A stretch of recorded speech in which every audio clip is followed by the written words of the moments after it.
এটা হচ্ছে তৃণমূলের।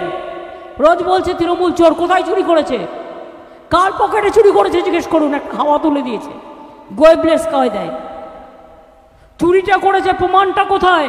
আমি তো কোর্টে যাচ্ছি ডিফরমেশনে, ওই রোজ সংবাদপত্রে উল্টোপাল্টা বলা, আমি নিজে মামলা করছি, প্রকাশক নেই, প্রচারক নেই, কাগজগুলো টাকা পাচ্ছে আর ছেড়ে দিচ্ছে, আমি এবার ছাড়বিয়ার পাত্রী নই, আমি ওটা আবার ধরবো এবং ভালো করে আটো সাটো করে ধরবো। আপনার নামে কোনো প্রমাণ নেই, কোনো তথ্য নেই, আপনাকে চোর বানিয়ে দিল। জীবনে আমি এক কাপ চা কারো কাছ থেকে খাইনি, তাকে বলছি চোর। জিজ্ঞেস করুন মোদিকে,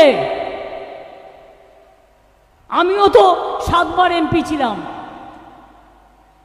আমিও তো 4 বার সেন্ট্রাল মিনিস্টার ছিলাম, আমিও 3 বার চিফ মিনিস্টার আছি।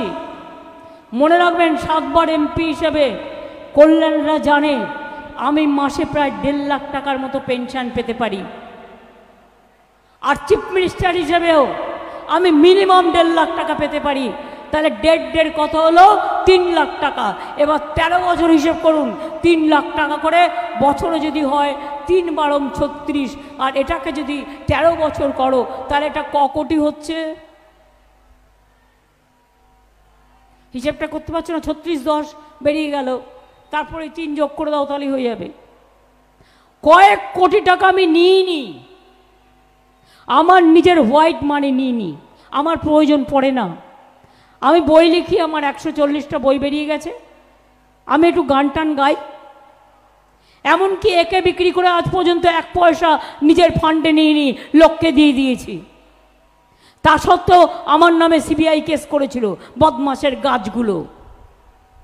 যেদিন ওদের গাছের মধ্যে বেঁধে রেখে ভালো করে আদর করতে পারবো, সেদিন বুঝবো যে মিথ্যে কথা বলার কি দাম।